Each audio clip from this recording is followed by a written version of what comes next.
Hello and welcome to this another Three Continents of Awakening, and we're going to talk about the fifth fetter, which is ill will, aversion, envy, irritation, annoyance, and all of that goes on. But before we start, I thought if we could just mention our names and where we are at. I'm Pernille. I'm from Denmark, sitting in the US. Canada, the US, and everybody in the US. Vince, I'm in Australia. I'm Homer in Boise, Idaho, in the U.S. I'm Jeff on the west coast of Canada. I'm Kathy, also in Australia. I am Leona on the south coast of England. Amazing. And then we're waiting for Branimir that might come, and he is in Vienna. Perfect. Okay, so the fifth fetter is all the things that we don't want.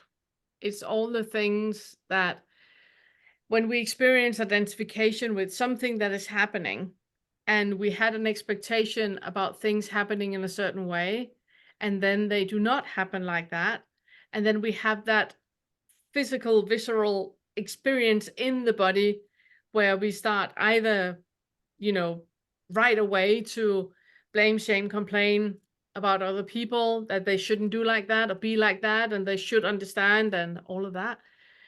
Or we internalize it in a way where we feel, fear and guilt and shame about something.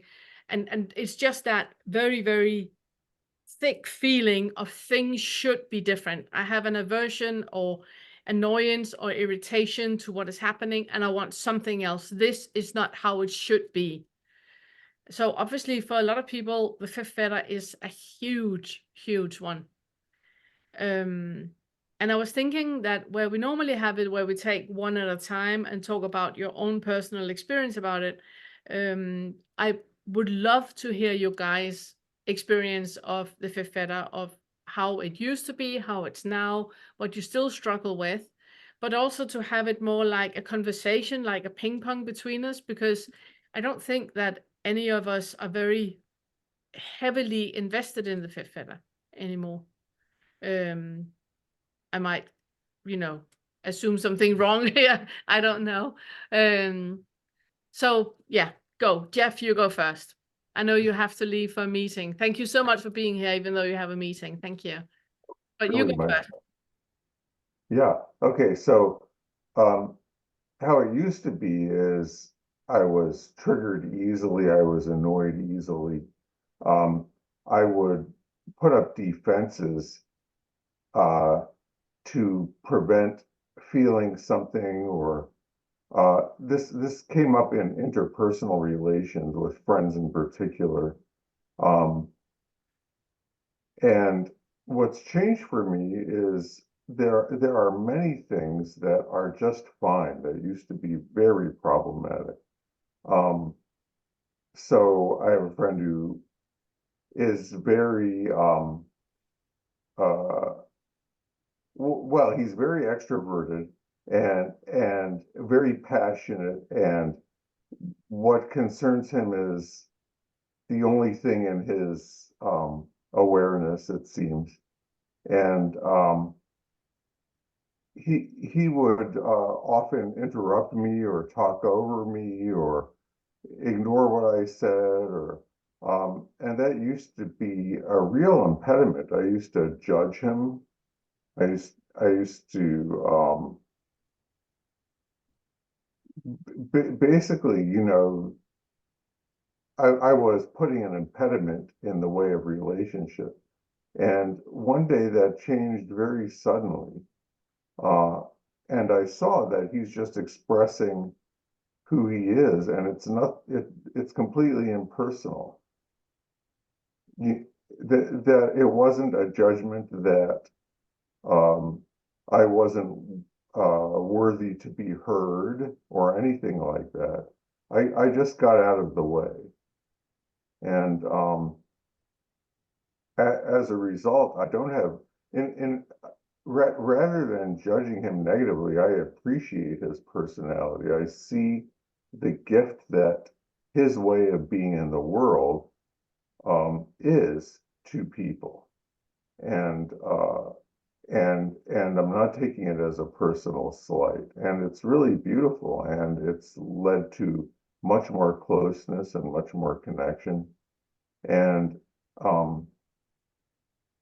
that's one example. There are areas where I'm still struggling. One of them is when this same friend gets a really negative jag, and the world is going to hell, and or even if we're driving together and he gets extremely irritated at the other drivers, and it seems to completely take over his consciousness. There's still some judgment there that he shouldn't be that way, Mm. and there's still a defensive reaction, and I'm aware of that, and I'm working with it. Another area is personal finances. I hate dealing with it, and I put it off, and it's not good. And I'm realizing that a lot of the solution will be getting a financial manager, but that's not dealing with the impediment here. And even though I see very clearly that there's no Jeff with a future that needs to be taken care of, and all that stuff, all that story, the aversion goes deeper than the story, and I think that has really primal roots, and I think I'll discover it and dig it up, but that hasn't happened yet. So that's my thing with aversion. I really love what you say about that it's about you getting out of your own way. It's about you not standing in the way of his expression of him. So it's you getting out of your own way and allowing him to be in the world the way that he is. I really love that. It's Yeah. it's a very, very clear definition of how it is when the fifth fetter has fallen, that there's no obstruction between me and other people. They are completely fine the way that they are, no matter what they bring to the table in whichever way they do, that's, fine. I really love that. Yeah, and I know there are people, including myself at times, who find great value in his being the way he is. Mm. And there may be a story that it doesn't serve me at a particular time or in a certain way, and so what? I don't act. Part of this was realizing I don't actually need anything from him. I don't need his acknowledgement. I don't need his validation. Mm.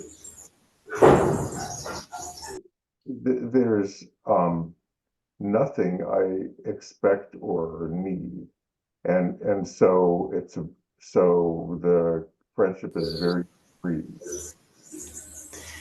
Can I ask a question, Jeff? Is that okay, Penelope? Yeah. Sure. Yeah.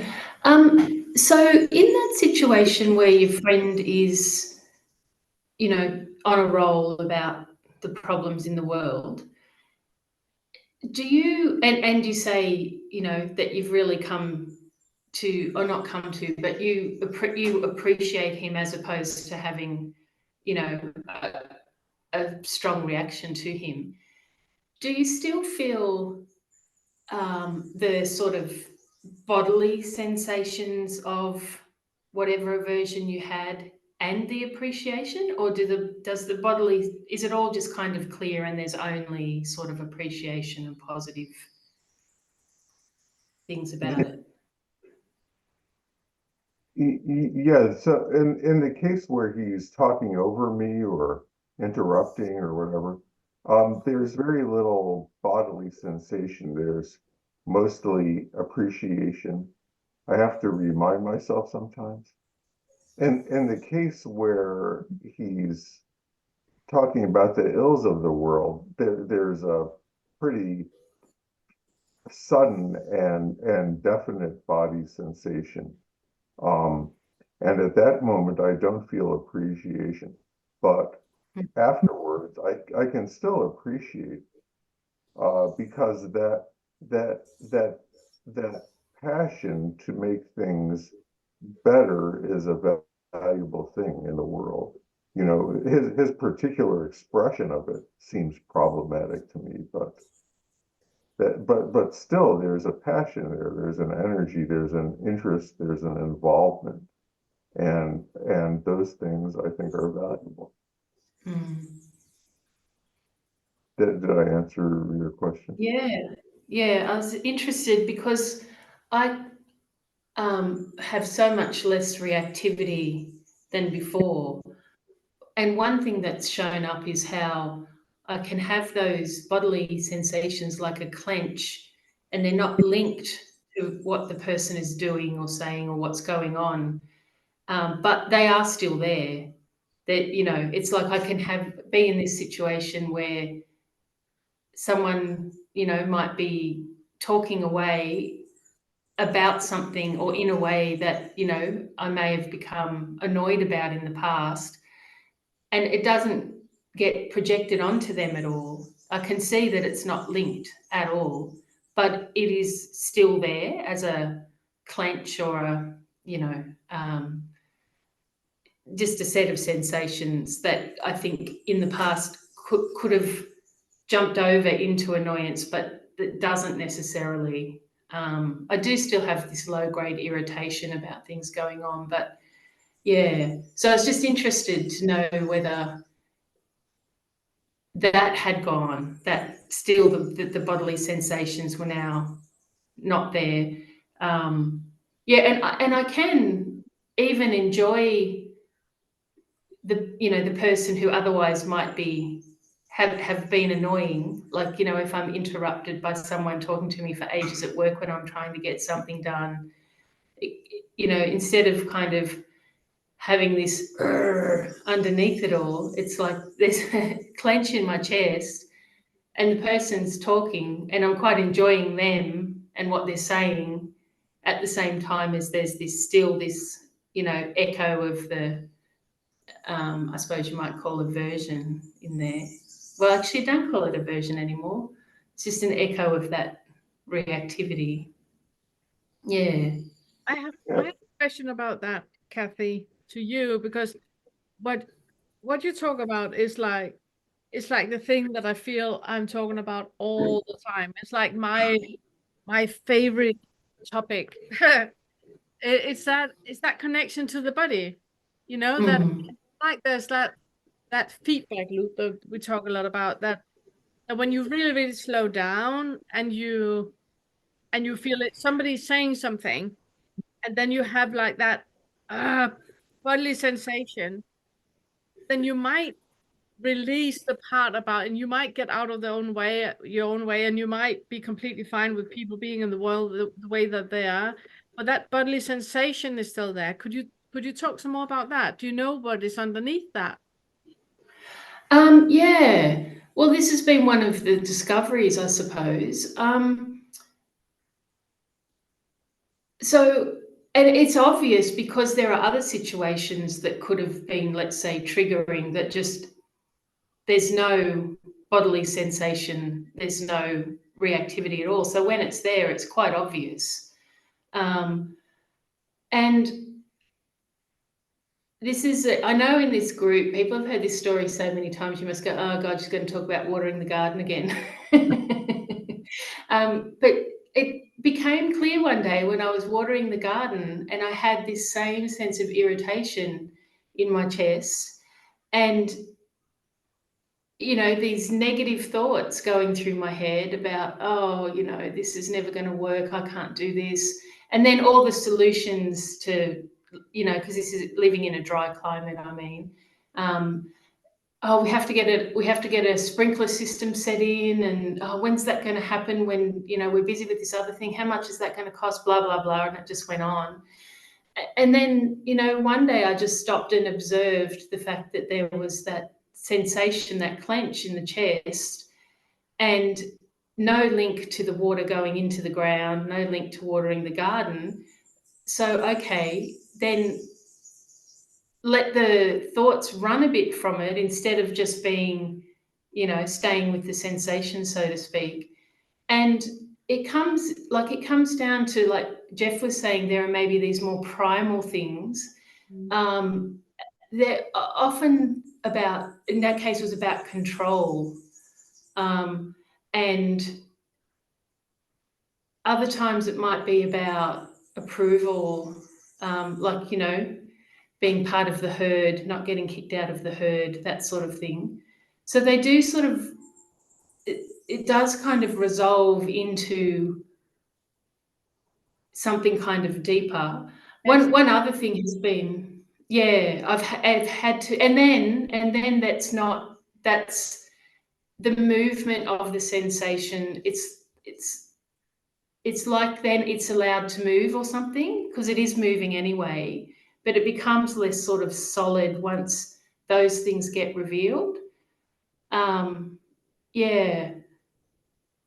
But the other thing has been just clamping down on my irritation, clamping down on my anger, because, you know, I think once in a meeting, Penilla, you hit the nail on the head. Like, I think I grew up in a household with a lot of anger, particularly my dad was a pretty angry guy.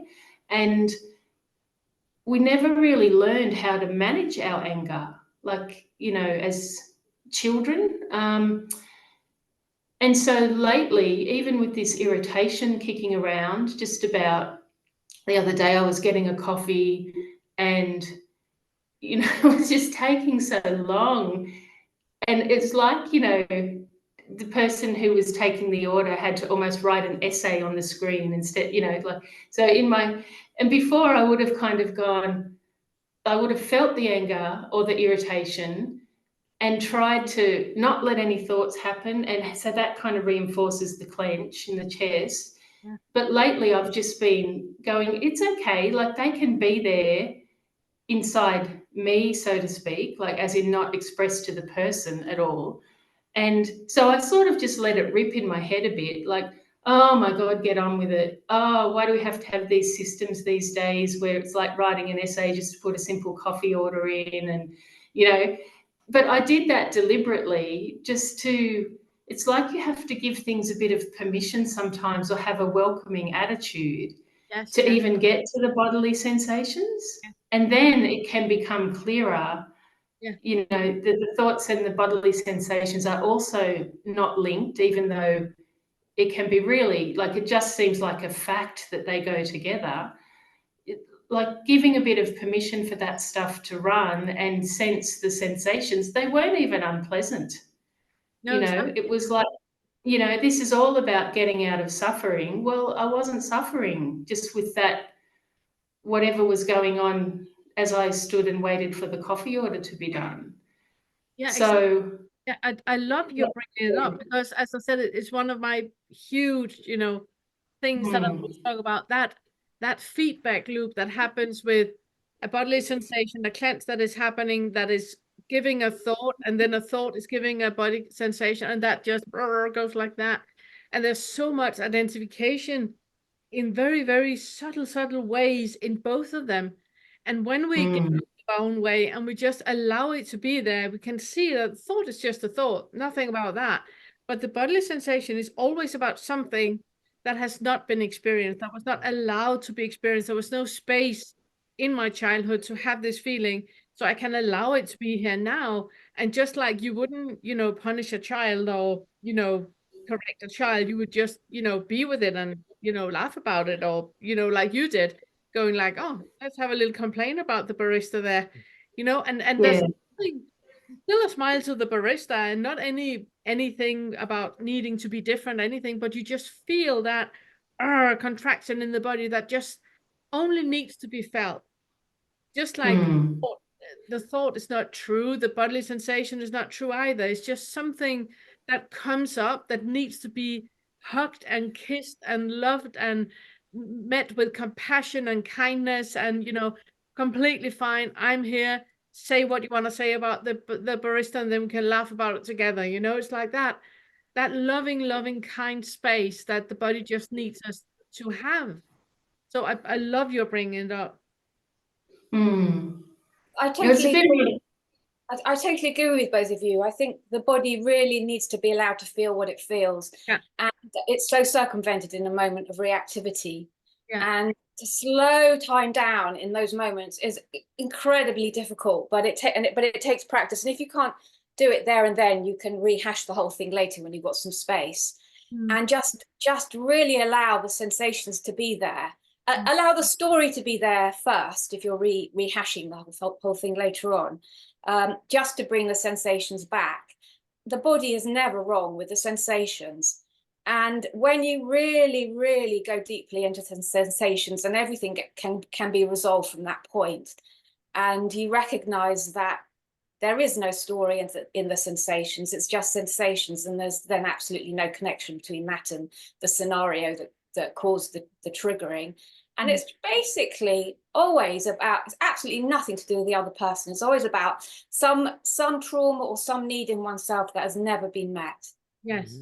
Never been held, never been allowed to be expressed. And so it comes out sideways. So it's always a diversion, as you say, Pernilla, into really complete and utter honesty with yourself. Yes. It's the only way to resolve Fetter 5. Complete, direct honesty. Allowing yourself to feel the sensations, not to be in the feeling. The feeling is just the emotions and stuff can lead you to the sensation, but they are just a label for something. You can drop that and you go straight into the sensation, and that's the answer to every trauma. And I love that you're saying it, because it's something we talked about, I think, yesterday, that is that part that is exactly about this. There is so much bloody bypassing in the spiritual community, in the non-duality community. We go straight from there is no I to I'm completely the soul and have no issue with anyone. That is just a lie. I mean, you still have a meat suit. You still had a childhood. You still have all the traumas with you. Bloody look at it. I mean, how much identification is there in saying that I'm not identified? There's so much identification in that. Instead of just what is to be there. I mean, can you be the bigger person and just allow to have a knot in your stomach? Be with the button with the blood knot in the stomach, instead of pretending that it's not there. And really owning our humanity as well. That's more important than spirituality, in my view. Really, really embodying what it's like, what it's about to be a human. That's why we're here. Yeah. And that's so important. And that's about being grounded. There are so many teachers out there, famous, well-known teachers, who behind the scenes are really reactive and can be very unkind, but they don't own it, and they have a persona with all love and light, and everything is perfect. And then if you actually scratch beneath the surface, you'll see it's very hard to be honest. I mean, for a teacher to be honest like that, who's held in really high regard, is very, very hard. They're helping a lot of people as well, but there needs to be more honesty. I mean, we can only be honest with ourselves, and that's obviously the most important thing. And it does require honesty, and it requires courage as well, and kindness to oneself, real deep kindness, and welcoming everything, also making space. This is so beautiful. Yeah, so just on this point, one thing, and then I'll shut up, but it's fun to talk about.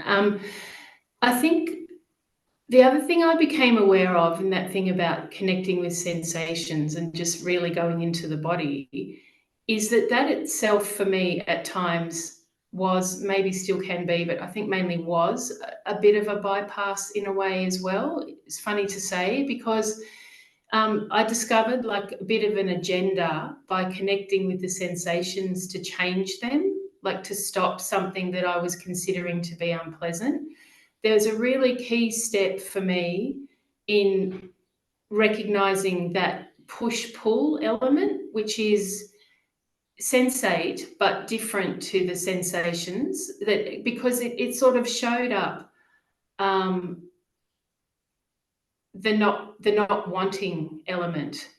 And so it was important for me to be able to take like a first step of a kind of acknowledging that there's almost like a magnetic push away from something. And being that point making, Leona, about kindness, like really finding a way to welcome not wanting, because that helped show up whether there was an agenda to get rid of something. And I think that agenda can be a little bit sneaky. Yeah, you're talking about Yeah. resistance. And resistance is so subtle sometimes. But if you the minute you recognize resistance, the kind of problem's resolved in a way, because you just have to allow that resistance to be there and to really feel into it, make space for it, and it becomes soothed quite quickly, and then you can move on. It's very easy to recognize it, but I think, I don't know that I am just talking about resistance. I think that's part of it. And I think even the soothing of it is, can be like have a bit of a hidden agenda in it. That sense of wanting to feel better or not have what's going on or whatever. That's suppressing. I'm not suggesting you suppress. Yeah, I hadn't finished my sentence, just to kind of be clear. That I'm not talking about suppressing. I'm trying to get a point across that's about something, like it can have resistance in it, but it's like, I suppose it's more the sort of Vedana element. It's more the kind of pleasant, unpleasant thing that's kind of underneath most of our experience. And I kind of found connecting into that, because you can have resistance even to that in a way. Like I think resistance can be almost a reactivity in itself. I don't know if this is making sense to anyone or not, but I'm talking about the real like magnetic element to experience, where it's like finding the thing that you misunderstand as pulling you into a reaction, if that makes sense. I don't know if it does to people. I'm not sure. Okay, But that's what all right. but what I would like to speak to is what Pernilla, well, all of us are really speaking to it, but Pernilla and Leona brought it up really clearly for me, in that it's almost bringing tears to my eyes. Geez, is that the work that we do, in my opinion, is to embody, we'll use that word, our whole humanity. To embody our humanity, to love our humanity, both sides, the positive, good stuff and the negative stuff, with unconditional love. Pernilla said that, I believe, and yet our see if we can transcend our humanity. So it's kind of like to remember we're bigger than our humanity, but embrace our humanity fully. So this is what's coming up, is a personal experience of my wife and I fighting over the remote to the TV. And, let's see, how does it go? So we sit down and she's ready to watch TV, but I need to search through the channels and the shows, and it takes maybe 5 minutes. But for her, it feels like a half hour. So that's an important part of all this too. And we got a fight. She said, "Can't you fight?" Anyway, we got a big fight, and I tossed the remote at her. She tossed it at me, and she said, "Why can't you just find something?" I can't remember, but all I remember was saying that if you could just stop being a bitch about all this, everything would be okay. And and somehow with that, it all kind of released or something. I think, but okay, so that's what happened. But with the work that we've done with through Fetter 5, I was able to see that me. Well, first, I was actually shocked, and then I was somewhat proud that I said that, because I never have said that to her. I usually don't do that. So it's kind of like I'm kind of proud that I was able to express that anger, and it came out spontaneously like that. Um, so all of this, all the work we do is to be able to embrace that, well, to see all that happening. So I was able to watch all that happening, and then give both of us love. Her being angry, me being angry, just like Leona was saying, just embrace it all. And then the following day, we always do this, is that we talk about that. What came up? What did we learn? What did we see? And she did tell me the next day that she noticed that when I said she was being a bitch, that hurt. And then that compassion from me, like I didn't want that to happen, but it did happen. But that it required her presence and her awareness and her courage to tell me that too. And all of this is just in this space of, well, this is why we do the Fetter work, or any of this type of work to me, is to kind of go back to what Leona says, so that we can embrace all of humanity, everything, with this unconditional love. And then we can maybe dialogue with each other from that space. And Homer, so I'm really excited that you guys have gone into this area. would you be okay, Homer, if I poke a bit to you about what you just said? Would you- Sure. Okay. No, I don't want that. Hell no. No. Yeah, go ahead. Because the way that I work with the fifth fetter, it's a bit different than that Kevin and Christian, and it's about that every time we feel an aversion coming up in us because of some things anybody else are doing, then it's a very clear indication to what it is in me. It's about the bubble of reality, what it is in me that I have an issue with. So when you have, like, to her, you're such a bitch, then it's me needing to know, I am such a bitch. Okay, what am I a bitch about? I'm a bitch because I need to finish what I'm doing. I can't be interrupted. Okay, what is it that would happen in my life if I was interrupted, but then I wouldn't take any space up? Okay, so it's about me taking space up. The issue, the thing that needs love and compassion in me, it's about me taking space up. So obviously I would ask you, if you had looked into that part of your past, of your childhood, when you were raised in a way that you had to minimize Homer, you had to fit into the group or fit into the family and not be you, and trying to minimize the feelings and emotions that you had and not express when you were angry or happy or anything. It needed to be in a certain way. That would be how I would, poke to you and ask you if you have looked into that, because obviously it's got nothing to do with the remote or your wife. You're just in a safe space in your life right now, in your marriage, with your wife and with you, that you can let all this surface. But I'm just curious if you have looked into where that contraction came from originally.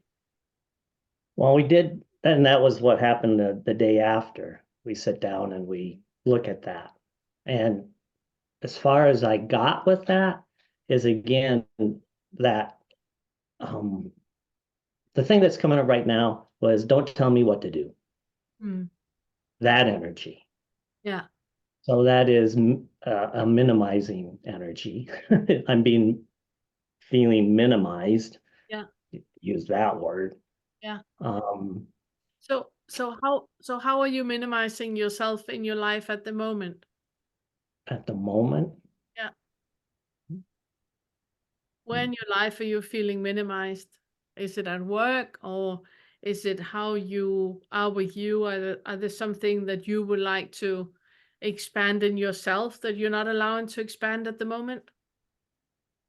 Oh, If it's not okay to talk about, then it's completely fine. I'm so putting you on the spot. yeah, you are. I can feel Sorry. uncomfortable right now. Okay, I didn't mean to make you feel No, this is good. This is the work.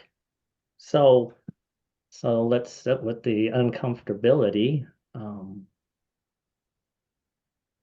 Because I can actually feel some emotion coming up about not being seen, not being heard. Yeah. Oh God. But sweet Homer, it's you who's not seeing you and hearing you. What is it that you need to be more compassionate and loving towards regarding yourself? What is it you need to see and hear about yourself that is not seen or heard at the moment? Uh, I I need to love my differences. Yes. I mean, what's coming up? What's coming up is I'm Chinese. And I know that's, anyway, I'm Chinese. I'm the only Chinese person. I'm the only non-white person in this group right now. Oh, no, it still count. You still count as white? Still count as white. And that has always been, I mean, the only Chinese family in Missoula, Montana. And so I needed to fit in because of this difference. Yeah. And not speak up. And then there's the This is the the stereotypes of being Chinese. this is the Study hard. Don't rock the boat.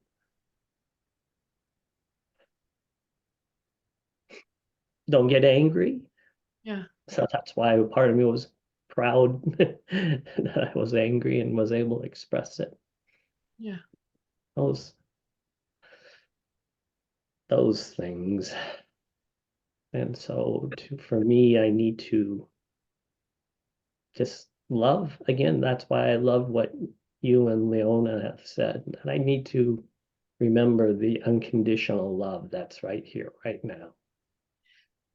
And I really love your insight about it, and it's really something that I also think we should speak much more about, that systemic racism that is happening, that we forget, you know, to keep it at you. I don't know if you have worked with that with the seven fetter, but the way that I work with the seven fetter is that, you know, we have that horizontal line where we are here now. There's the past with all the hurt, and there's the future with all the, you know, golden globes and all of that, all the magical things that are happening in the future. And we think everything is happening in that horizontal line. But when you close your eyes and you just sit with the hurt that you feel right now, you can make that line into a vertical line where everything is happening at the same time. And you can, with the compassion and the love that you feel in you right now, you can go back to the Homer in the past that needed for an adult to have his back. You can go into the past and be with him when he was in situations where he was really pulling himself together and pushing down any emotion that he had that there was no space for, and you can have his back now.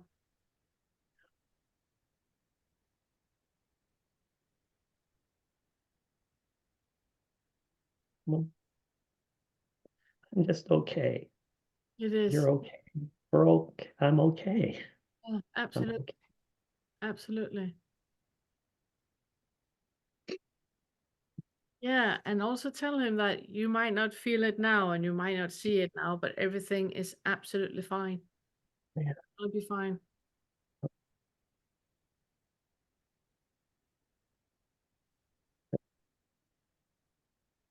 I have in a lot of ways, in a lot of instances, is particularly regarding my autism, gone back to periods in my life where I have felt a bit like you talked about, inadequate and not okay.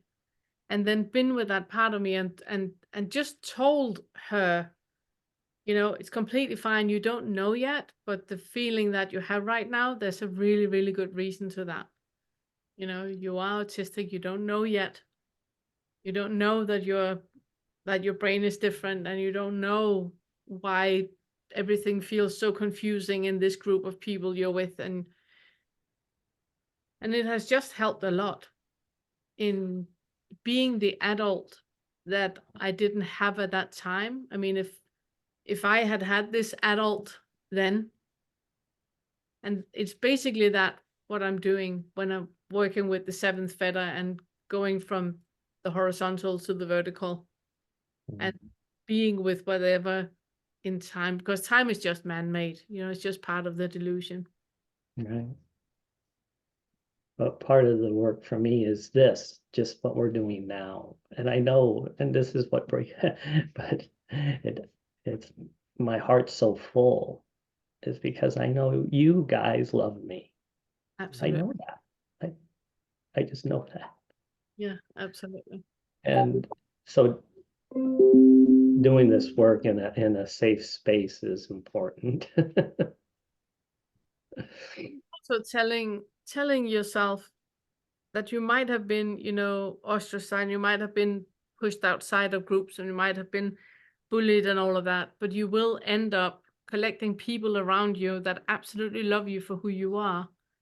Not because you're Chinese or because you are a man or because you are anything, Right. but just for homo, just for, what you, Yeah. not for anything you can or do or say, but for who you are. And that is, again, for me, what the Fetter, well, all the work, Fetter work, meditation, inquiry work, if you take it far, if you're really diligent with it, you reach that, I'll say, that space that is unconditioned. It has no conditions. Not because I'm Chinese again, or Homer, or a man. There's that unconditional love. Yeah. That's here now. I really have to take my leave, but that was very moving, Homer, and yeah, I love you, and I'm so appreciative of your humanity and your openness and your insight and everything. Thank you. Thank you so much for being here, Jeff, and thank you so much for putting your meeting aside and coming here anyway. I'm really, really appreciative of that.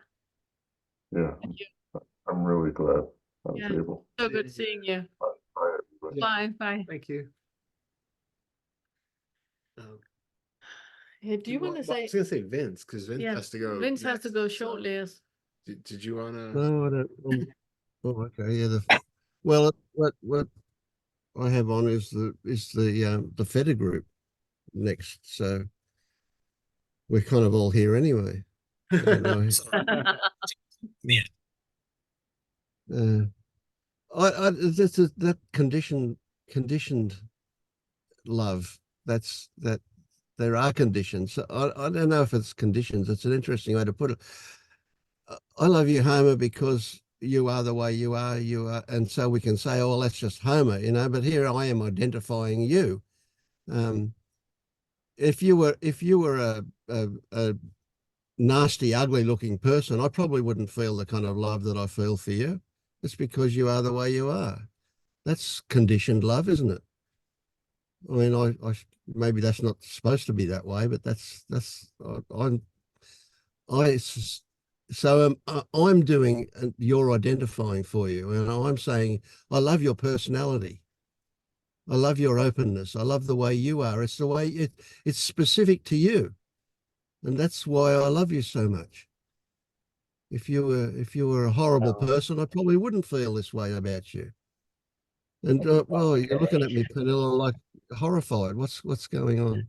No, no, I'm just sitting and trying to understand, because it's still about it's not about what Homer says or does or can.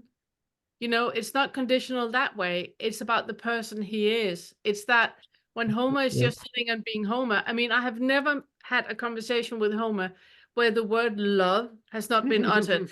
Homer and love, I mean, if he should have a middle name, that would be love. He's always talking about love. He's always mentioning Yeah. love. He's always like, but it's just love, because it's how he sees the world. And that gives me so much warmth when I think about Homer. And that has nothing to do with what he says or do or can or anything. It's who he is. It's that it's in such an essence. So he even could be, you know, ugly, or yeah, I don't know. I even think that him yelling bitch at his wife, that's not a very nice thing to do. But because I know Homer, I know that there's so much love underneath, and I know that he does do the work, and he does hug and kiss her and apologize, and he does, you know, all of that. So it's like I'm just sitting and trying to find out where the difference is in what you're saying about that being conditional. Well, for me, the way that Vince said it, that is conditional. And so I'm not putting down conditional love. Those are conditions. But I know Vince also knows, and I know this group and the people who study this, that we have, let's say, tapped into that which is unconditional. Vince loves me. At some level, Vince loves me because he loves me. Period. No conditions required. Everybody here is that way. I know this now, but we have, because we've been brought up in a conditional world, we say, I love you because that's just the way we're taught. But we're teaching ourselves here to say we love because we love. But Period. isn't this a really good example of the fifth fetter? Because other people might have but Homer, he threw an object at his wife and called her bitch, you know? So now I'm not going to speak to Homer anymore. I'm going to cancel Sure. Homer. I'm never going to speak with Homer anymore. That is me having an issue with the fifth fetter in me. Yes. So it's not that I'm condoning you calling your wife a bitch or throwing stuff at her. It's about that I'm getting out of my own way to allow you to be who you are. And I trust that you and your wife sort it out and hug and kiss and talk, and you owning what we just talked about, that you are feeling into that. But hang on, the deeper felt sense of what happened was about me not allowing me to be who I am. I'm not allowing myself to be Chinese with all of the scars that have happened during a full lifetime. I'm not allowing and giving that space. I want to suppress it, and it's not part of me, and it's not. So for you to really feel into that, you need the space from the rest of us to give you that space, knowing that we're not holding anything against you, knowing that we're getting out of our own way, like Jeff was just talking about. We're getting out of our own way, so you can just be Homer and full throttle, you know, more power to you, all the things you need, and we're here supporting you and loving you, looking through all the delusions until you find out that it was not about your wife. It was not about the remote. It was about, you know, a personal systemic racism against yourself. Sure.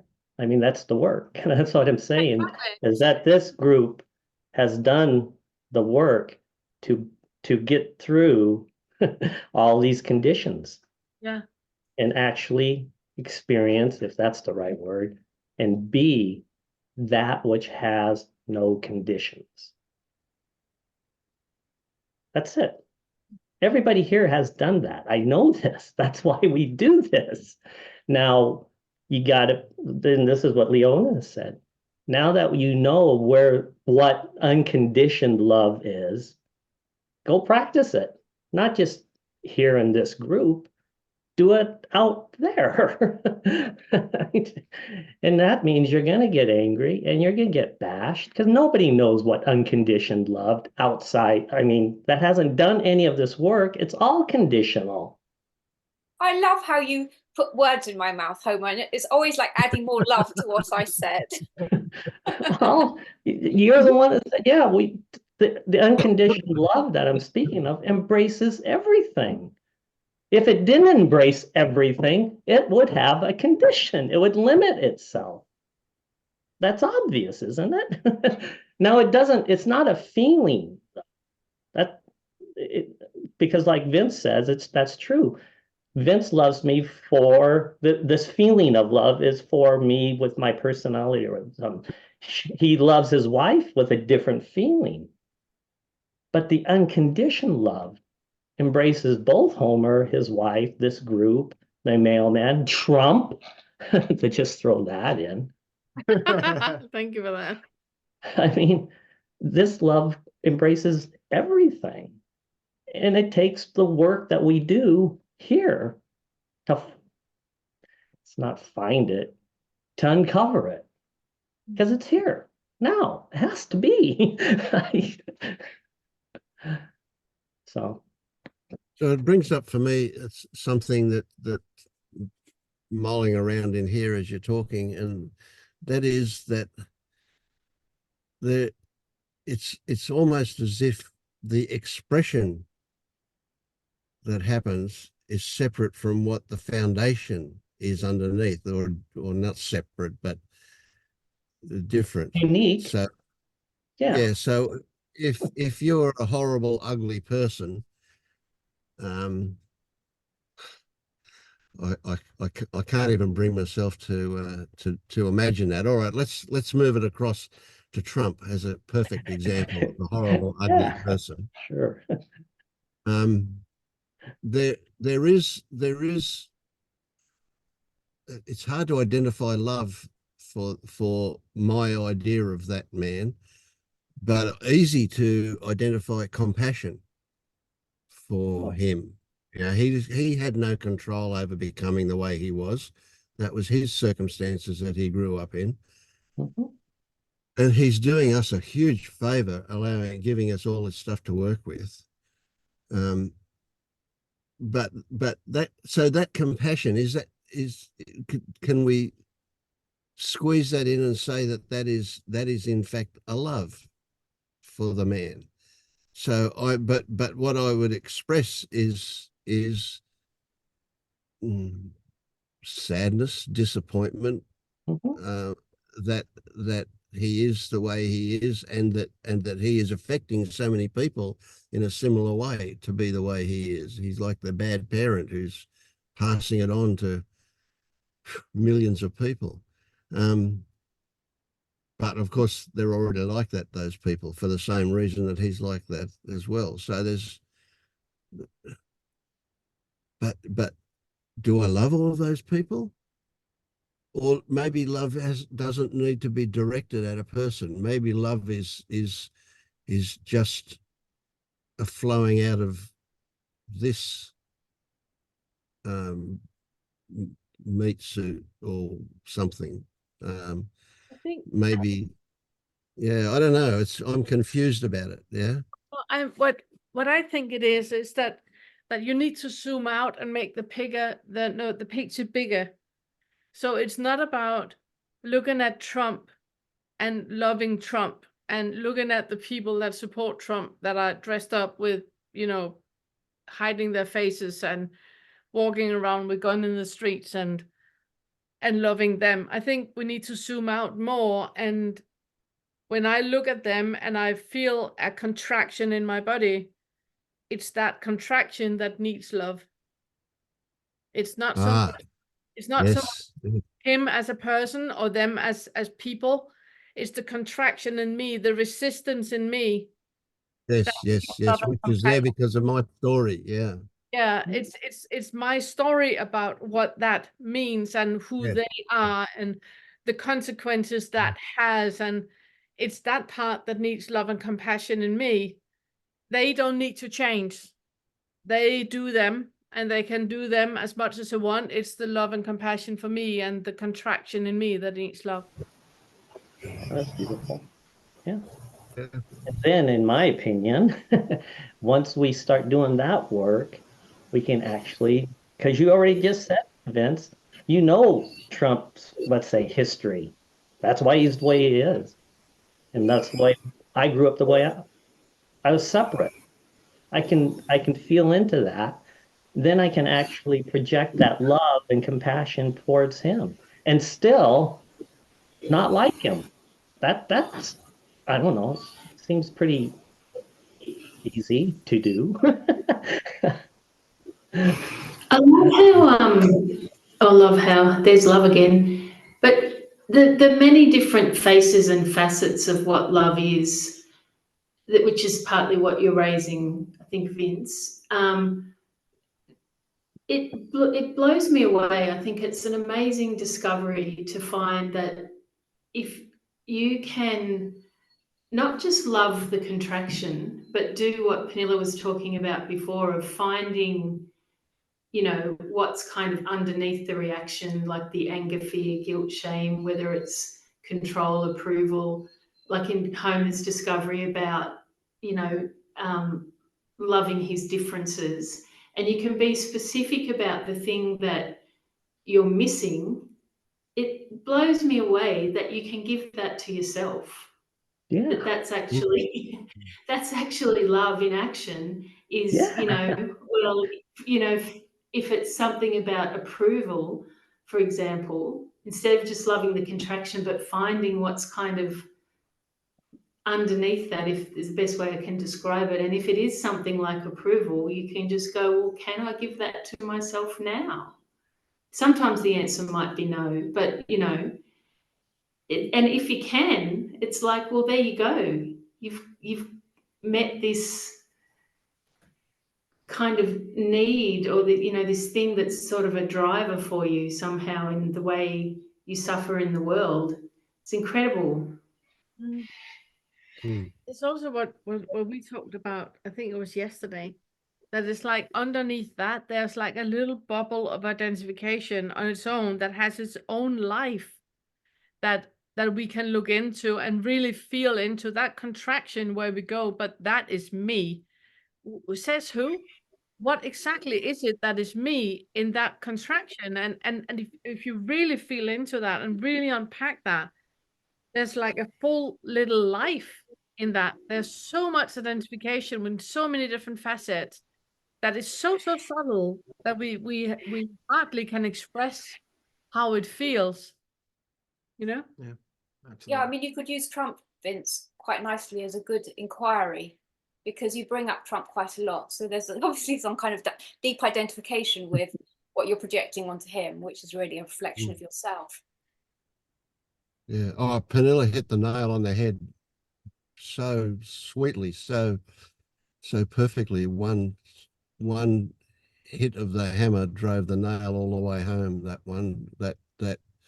it's not about Trump. It's the not in me that comes up. That is there, that brought tears to my eyes with the recognition of that. That's beautiful. I felt like how I imagined how Homer feels. I felt like that for a moment. That wonderful acceptance of that thing. Yeah. All right. This is just Yeah, I do. coming I up, do. Vince, is I still don't like Trump. I'm not going to vote for him. I wish he would change. All that's still there. But what he's doing of trying to become president again, and all the things that he's trying to do to get him to be president, I have done. I could call it the scorched earth policy of World War II. To get in the past, to get my needs met, I would do anything and everything. I would manipulate, I would control, I would lie, I would Yeah. attack people. I mean, not like him, my own version of it. I've Yeah, done yeah. that. And You usually better do it sorry. on your bathroom. You've got classified documents in your bathroom. Yeah. But where the shame comes from, as I keep speaking, is with women, using them or doing everything I could do to get sex. Lie, cheat, steal, manipulate, control. I did it all. Now, to me, he's just doing the same thing I've done. He wants to be president, and I was just trying to get sex. Those are just two different things, but I did the same mechanism. And when I saw that and I was able to be with it and feel into it, and the remorse and the guilt and the shame, and of course, the working on the fourth and fifth fetter and all that, and you get a shift, right? This heart, hopefully your heart opens and you get to start loving yourself. Then I can love Trump. And that does not mean, again, that I like him. And it does not mean I'm gonna vote for him, because I'm not. I don't want him to be president. But there is that foundation of love, which to me is the foundation for everything. Can I So, bring? go on. Oh no, I just wanted to bring it back a bit to the aversion Fetter 5. Not that that's not related to it, but just to relate a bit to what my experience was. I really worked hard with breaking 4-5, Fetters 4 and 5, and I really recognised that I couldn't get any further until I worked on my trauma and had to go back to Fetter 2 and really go deep. And I had a romantic breakup, and it brought up a lot of past issues around rejection in my early part of my life and a lot of trauma. So I really went deep into that. And I remember I did a satsang with Josh Putnam, and I asked him, if you could give just one pointer to go all the way, what would it be? And his reply was to really go deep into the dark parts of yourself in your trauma and really feel the sensation and really go really deep into that. So I did. So I took that opportunity. It was perfect timing to hear that because I was really struggling. And yeah, so prior to working on 4-5, I'm autistic too. And my whole life I was tossed around with kind of various levels of reactivity because I had no control, and I'm hypersensitive to everything, to every nuance. I notice everything. And so I was kind of hard to manage. My emotions were hard to manage. Not necessarily that I would bite people's head off all the time or anything, but it was a lot going on inside me. And to try and unpack that was quite complicated. And so I've had to go really deep into the trauma of my whole history. I had a lot of trauma at school as well, being severely bullied and picked on for being different. And so I went into the sensation. This is the whole thing about the sensation for me. I would either pick a scenario that was really difficult in my history or an emotion and just use that as a tool to get into the body and to really feel the sensations, and then drop the emotion and just be with the sensations. That's not bypassing. That was absolutely not bypassing. It was agony. I mean, Josh said, you feel like you're going to die. Well, it didn't quite take me that far, but I was so surprised how utterly uncomfortable and agonizing it was to actually feel the sensations of all the trauma. And I was just so committed to it. And I developed a system of healing trauma, which I'm going to share, which is really simple and so effective. I mentioned it to you, Todd and Pernilla. It's amazing. And it really works. And I've been trying it out on people. And it's all about being with the sensation, but using triggers to get into that. So yeah, and then suddenly the weight lifted, the clouds parted, and I feel so much freer now. And I just want to emphasize to everyone who's listening the importance of really having to go deep into this stuff. You cannot avoid it. It will show up when it's ready.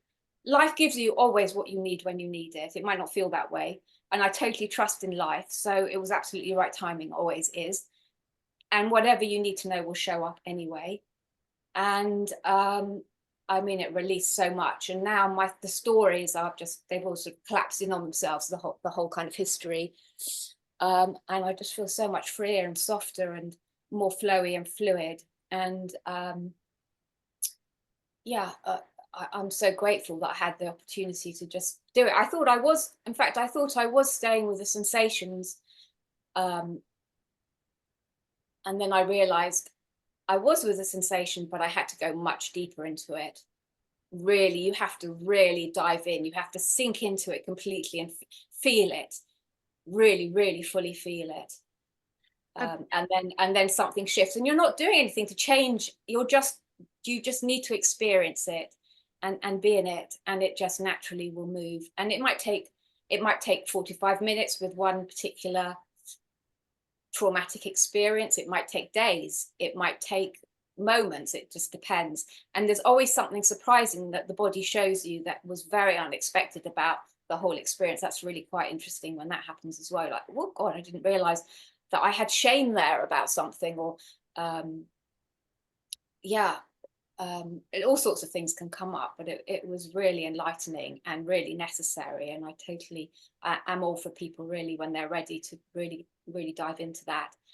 And now I'm ready again to kind of explore Fetter work again, because I took about 6 months out to really resolve all of this, and I kind of went under the radar with meetings and stuff because I just had nothing to share or give, and it's been a really important process. I love that so much that you bring it up, Leona. I really, really love that, because it's a lot of people, they feel that they're stuck in the fourth and the fifth and they can't move on and they can't go any further. Exactly. It's because they're not supposed to.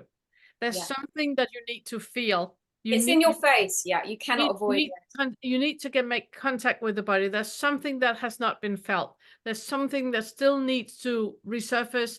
There's something that you need to experience in your body that has been suppressed, that needs to come to the surface, and you need just to be with it.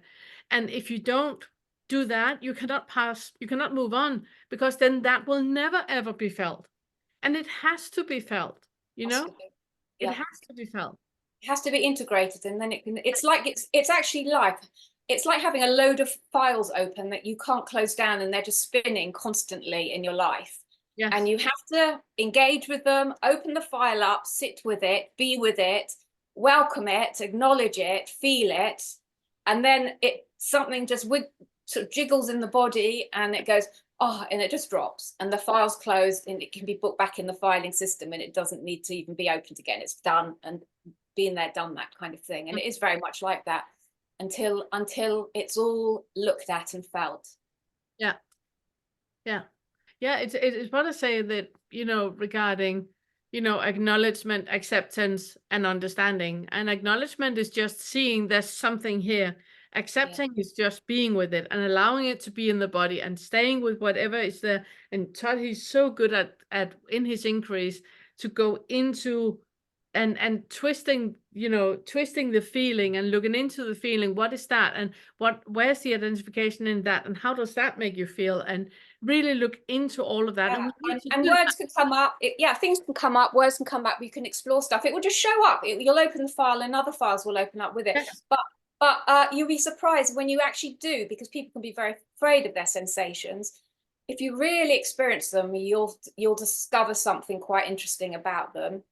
And they are actually quite pleasurable. It's about being alive, and the body says yes. The body says yes to sensations. It absolutely does, and it welcomes them, and that's that's all about what's being human. But it's also about completely pulling the plug to the idea that there's anywhere to go. That you need to rush to the 6th fetter and the 7th fetter and the 8th fetter. You know, Yeah. that is completely fine where you're at. And this is about going deeper and deeper and deeper. And things, they will fall away on their own. You do not need to make anything happen. You just let it happen.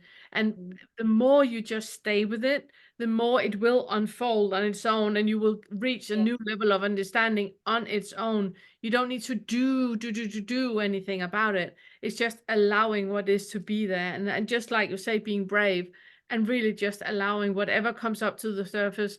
Oh, that's shame here. My goodness, I did not know that I had shame in this area. Let's sit with shame for a while. And not judging it in any way, but just allowing it to be. I really, really love that you bring that up.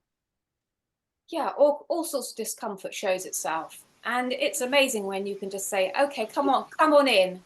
You know, the door's open, let's do it. You know, let's have a hug, let's embrace each other. Let's just feel, let me feel what you're about. And also I noticed something, because I was in the car with my mum, and she is someone that I can get. She's absolutely darling, and I adore her. But she's getting older, and I can get frustrated, and I know it's frustration with myself. And I just kind of, when I'm recognizing I'm getting frustrated because she's not as quick as she used to be, it's really, I really recognize in that moment I've got to be so honest with myself. And you know, like, I've always wanted to be viewed as being really kind, and I am very kind, but I also can be unkind, and I've got to recognize all the shadow in me as well, and say, hey, yeah, I'm all of that crap too. Yes. And that's okay. And that's when you don't have to be reactive. You're only diverting from acknowledging your own crappy side. Yeah. You know. Yeah, it's so important to embrace everything. And so when somebody goes like, you're super petty, you can go, yeah, I know. I've been in that room. Isn't it amazing? Yeah. Yeah. Yeah. Love it, Leona. Thank you so much. So Yeah, what's I have coming up? Just one quick thing is coming up is that Rumi poem, The Guest House. Yeah. Yeah. Yeah, I love that. Go ahead, Vince.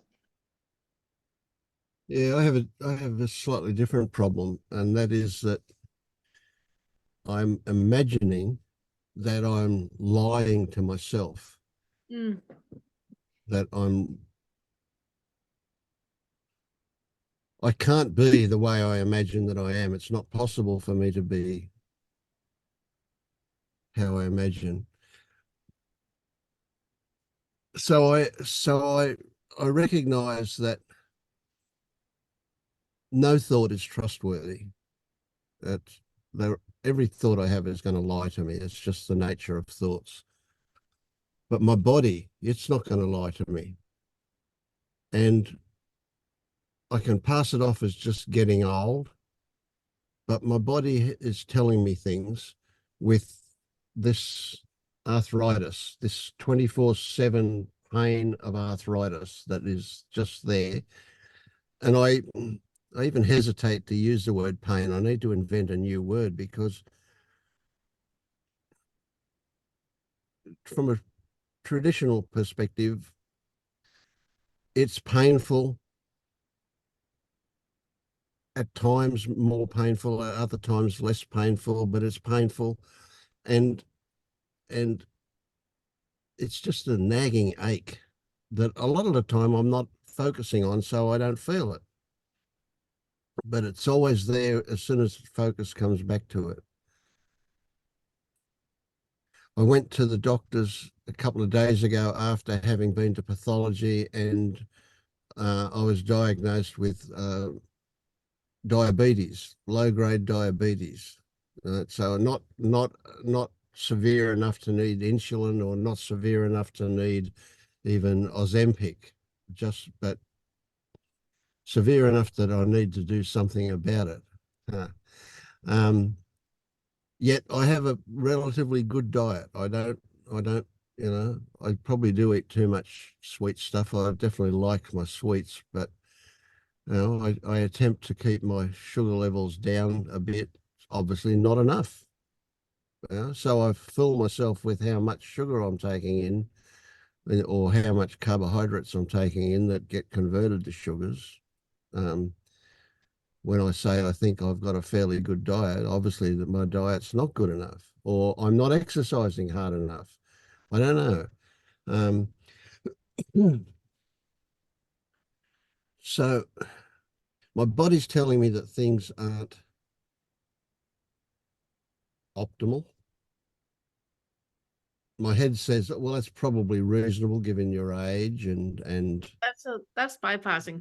That's bypassing. yes, of course, that's what my mind does. You know, it wants to make it okay. You know, so if I listen to my body, there are things going on that I need to attend to. Well, do I need to attend to them? Maybe I can happily let them carry me away off into You can do that. death or something. I don't know. Yeah, but there's the psychosomatic element of it, that arthritis is where energy is stagnant. There's like a freeze happening. There's a rigidity happening. Diabetes is that there's a lack of sweetness in life. Life is hard and life is a struggle, and those are the underlying beliefs that are present when those diseases develop.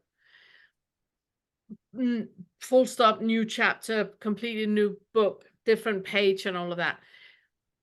What I would love to look into with you is, and Todd is really excellent at that, it's that part about your expectations about life being different than it is, you expecting that pain would be better than what is right now, that delusion that is happening, because with the pain also comes insight on a level that would never happen without the pain. So there's a resistance to what is.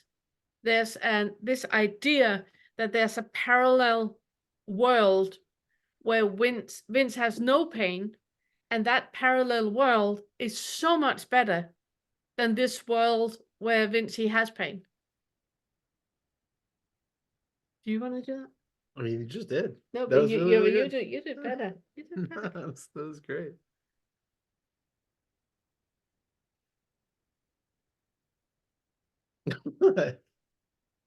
No, yeah, well, but you just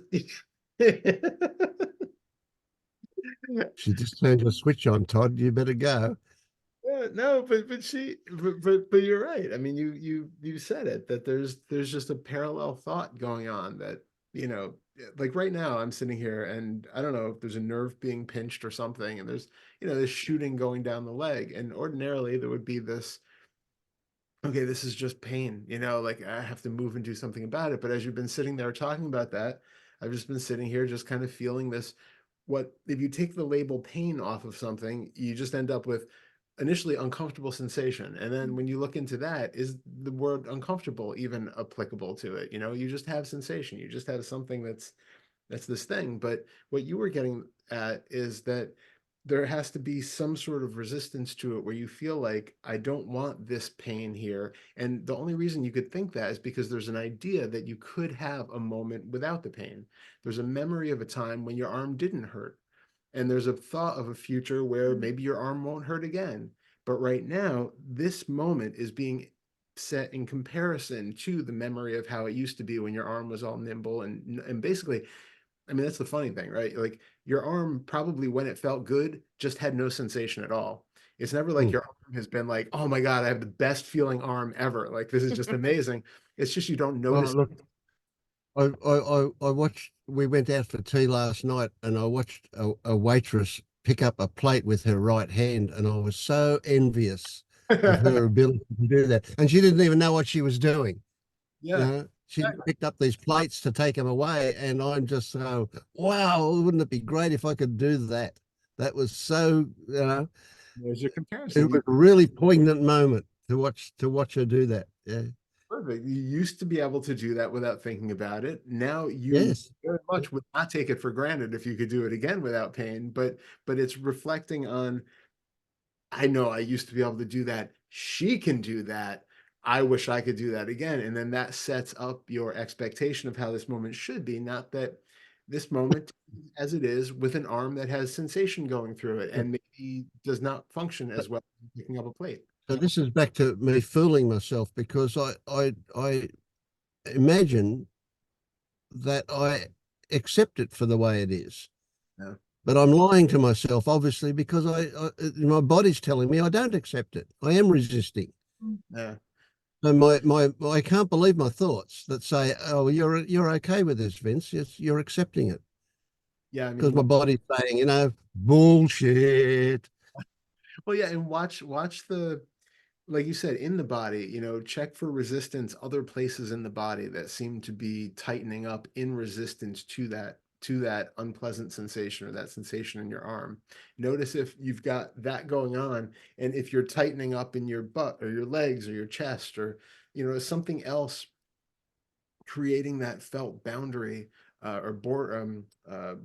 like barrier or armor or something against feeling that sensation. So you're kind of gritting your teeth and fighting against it in some way, and actually, ironically, amplifying this sort of seemingly pervasiveness of that pain or that sensation.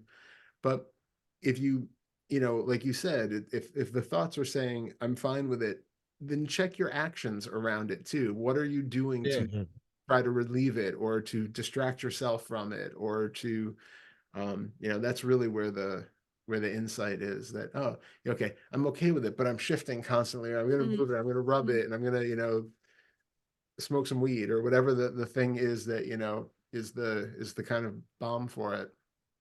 Yeah, but also look into the part that you talked about, that most times when we have pain, we think back to a time not where we didn't have pain, but where we didn't notice that we had an arm. Yeah. I mean, how many did you just notice your left earlobe? Of course not, because you have no pain. You have no idea that you have a left earlobe. The left earlobe is not, in your sense field at all. So Speak for yourself. My left earlobe is phenomenal. It's like, yes, it is.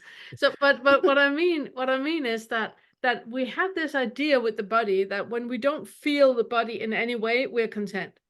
The moment we feel the body, there's a problem with it, and we want to get back to that beautiful time where we did not feel our body at all. That was the good times, and that is just, it's such a bizarre way of being in the world, and it's so indicative of what Leona was talking about, that we do not want to feel the body. We're doing everything in our lives to divert from feeling the body, instead of just allowing whatever we feel to be there.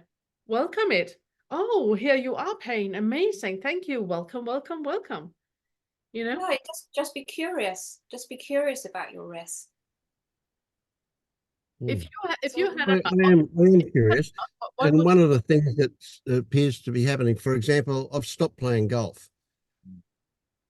Here's what I found. And I also wonder if that's, oh, how can I put it? It's like, it's almost, I can't remember. I can remember that I used to want to play golf. I enjoyed it to the point where I wanted to play it. And yet every time I played golf, at the end of it, I'd be wishing it was over, because it would be physically difficult. But I wanted to, and now I have no desire to, and I feel like I've lost that wanting to do it because of the hand. So I wonder whether or not it's giving me permission to do what I wanted at a deeper level. Yeah. Which in this case was not play golf. Yeah. It's funny because the way that you phrased it sounded like at first, that you missed wanting to play golf. Like but then. But that is true. Yeah. Yeah. So what was it about that wanting to play golf that you derived something from? Like that urge to do the thing? Was it satisfaction of actually getting to do the thing afterwards, Or was it looking forward? or that? Looking forward to something?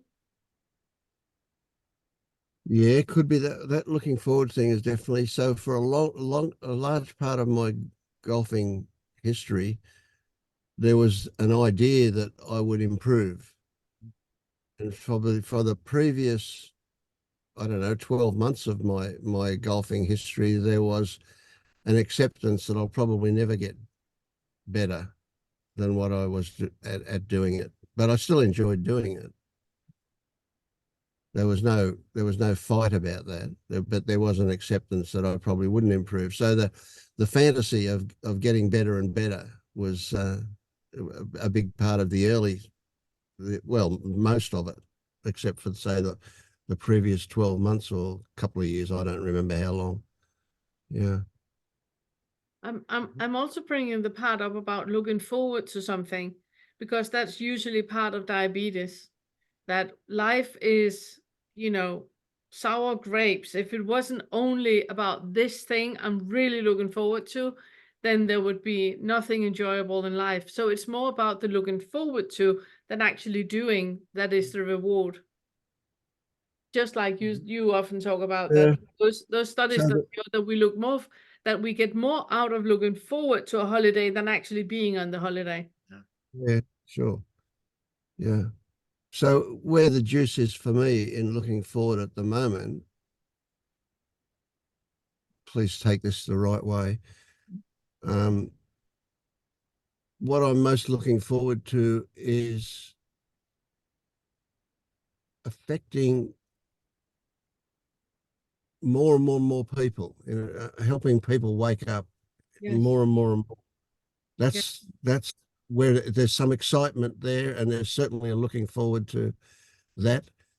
Almost, it's really weird, almost to the point of ignoring the ones that it's helping at the moment. That there's a lot going on now, but it's like there's the potential is so great for more and more and more for if I can every person that I can help to wake up, if they can help 100 people, then pretty quickly we'll take over the world.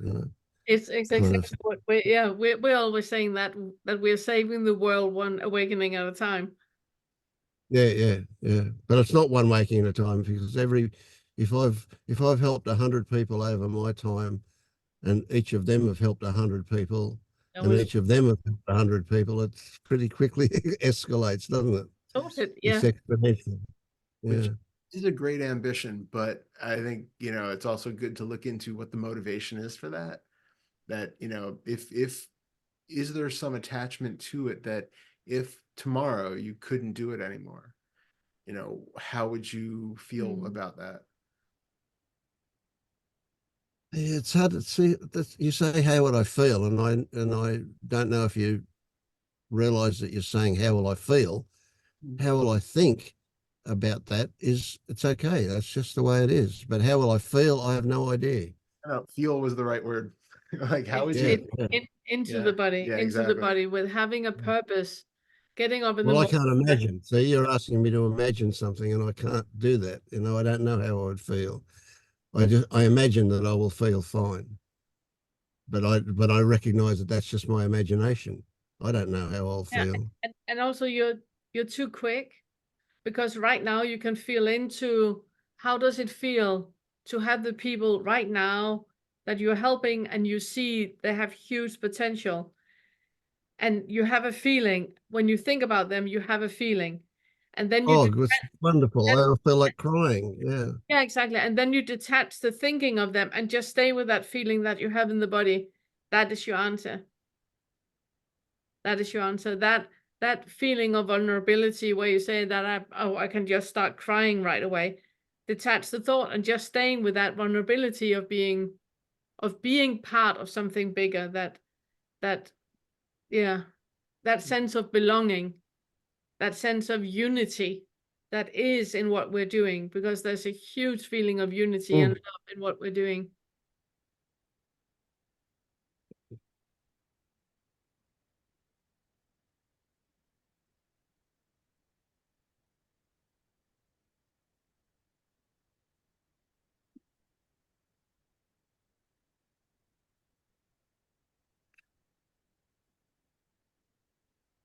words keep wanting to come out. It's just so humility. Mm. Strange is the word. Humility. It's just so fucking sweet. Yeah. It's just.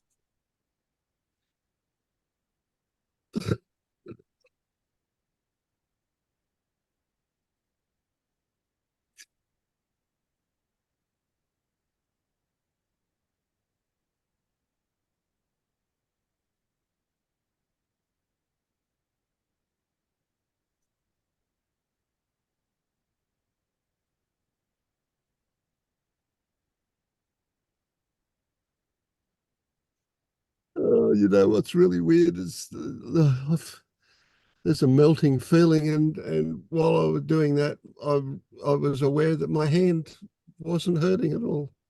Mm. Amazing. Beautiful.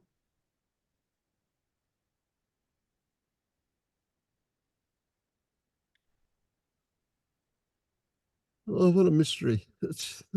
No, but it's completely understandable. It's about that grasping for love that you don't need to grasp for. If you let go of the grasping and the thoughts about it and just stay with the feeling in your body, then it's right there. It's obviously right there. It's right under the surface. You don't need to grasp for it in any way. It's available right there. It's almost too much, though. I mean, it's incapacitating. It's so huge. Yeah.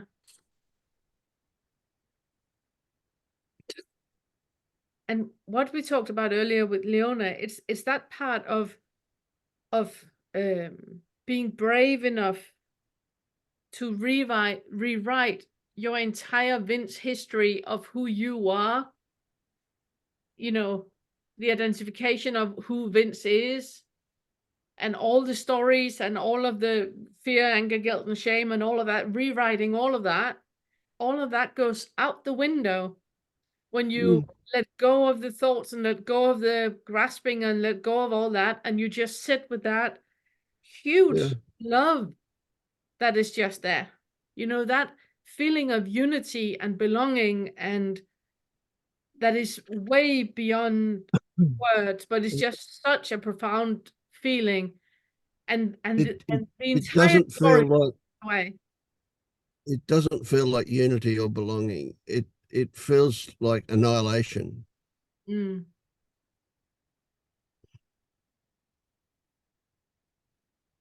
It feels like my cells are drifting apart to the point where there's nothing solid left anymore. Go with that. Go with that. Go with that. Go with that. There's more underneath, Vince.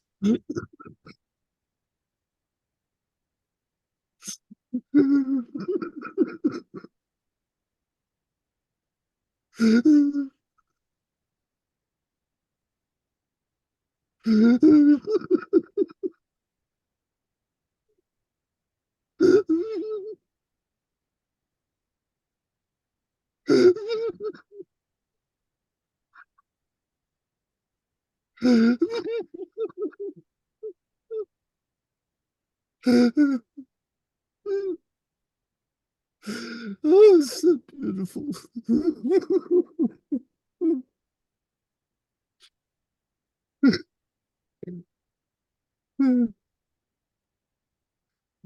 Oh, oh.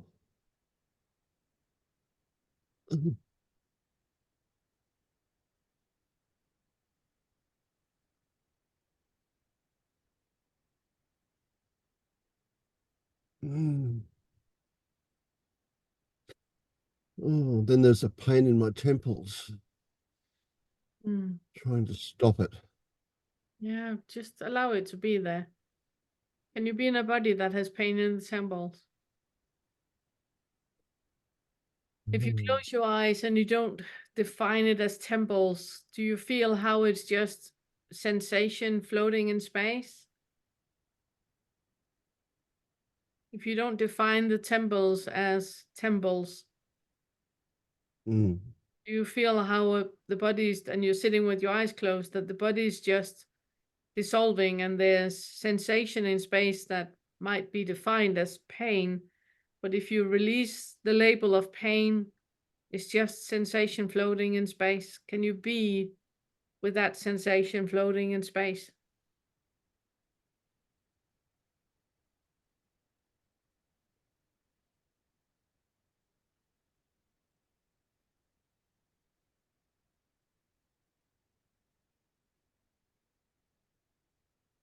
Breathe. Mm. Of course, it changes.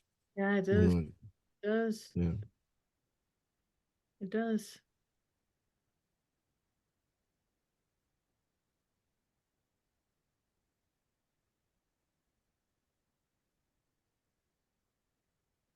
How does your body feel now? If you close Really your loose. eyes, if you close your eyes, Mm. so you're not manifesting a body, but just closing your eyes and just feeling into the sensation floating in space. How is there anything that needs your attention?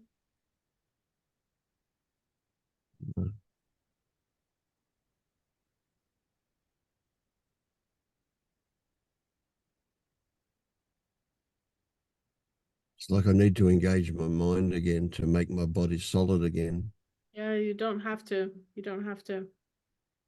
You can do that in a moment. Right now, you're fine just staying here.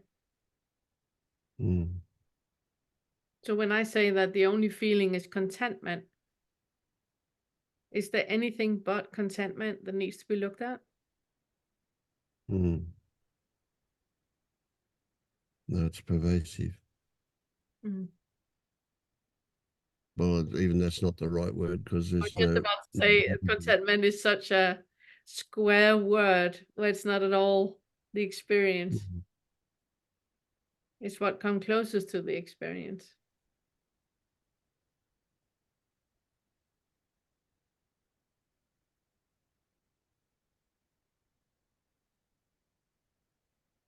I would My hand still not hurting.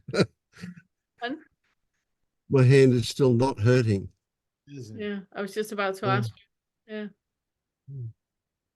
So all your hand is reminding you of this space, that it wants you, your body wants you to go into this space every time the hand hurts. Go into this space and see what happens if you use that. Mhm. Just like when you need to pee, the bladder tells you that you need to pee. This is your body telling you that you need to go into this space by having pain in Mhm. your hand. Yeah.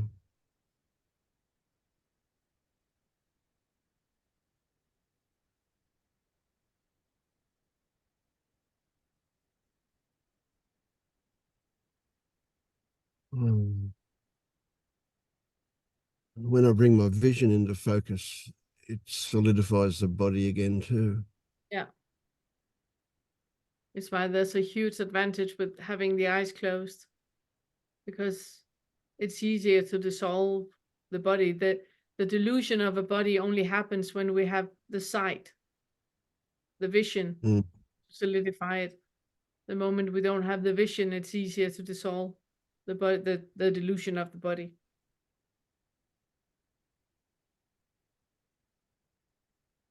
Mm. I got a question, Prunella, then.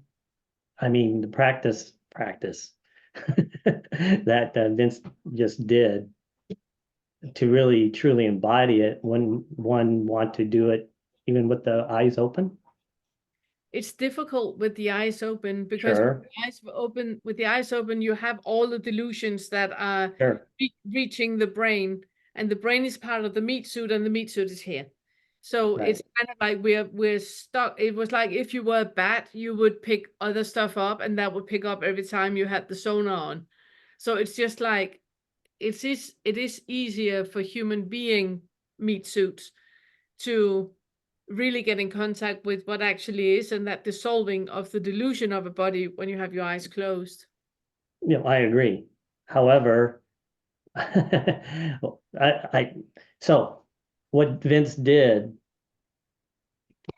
I actually can do with my eyes open because I've practiced doing what Vince did. Yes. It's just part of a meditative practice now.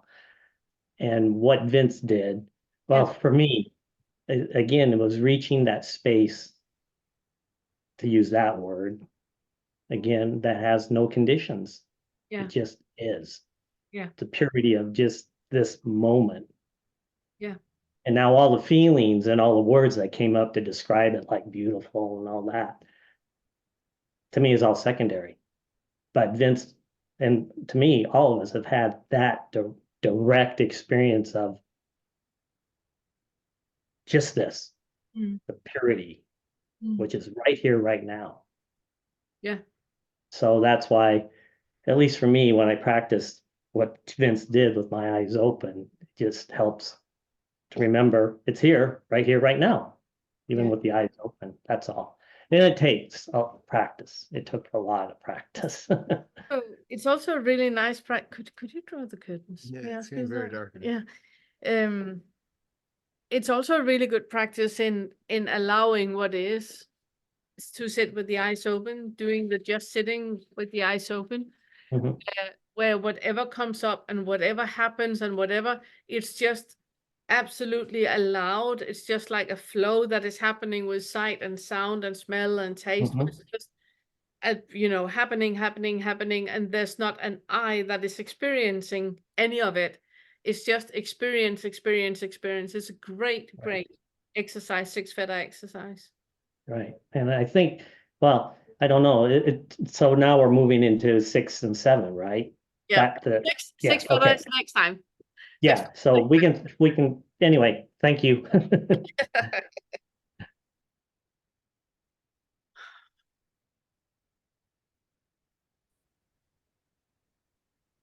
Vince, I love I you. want to say thank you, Vince, again, for being so vulnerable and authentic and being willing to share your work with us. Yeah. I love you so much, Vince. And also you, Homer, for sharing just earlier.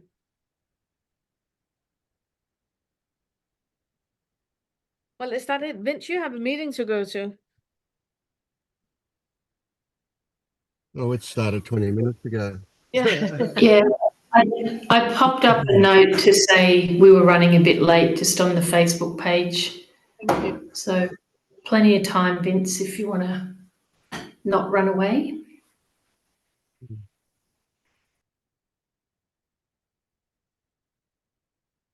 Okay, I so haven't been notified of anybody else turning up to that meeting, so I don't know if anybody's there or not. well, thank you so much, you guys. I'm really, really so appreciative of you guys rocking up early in the morning and late in the evening and being here for everything. I'm so happy about that. And if not sooner, then next time we meet, it's going to be for the 6 Fetter, where we're going to sit and dissolve everything. So that's good. Thank you so much. Thanks, everyone. Thank you. Good seeing you. Bye. Bye. Thank you. Love all of you. Yeah. Love you. So much. Bye. Bye.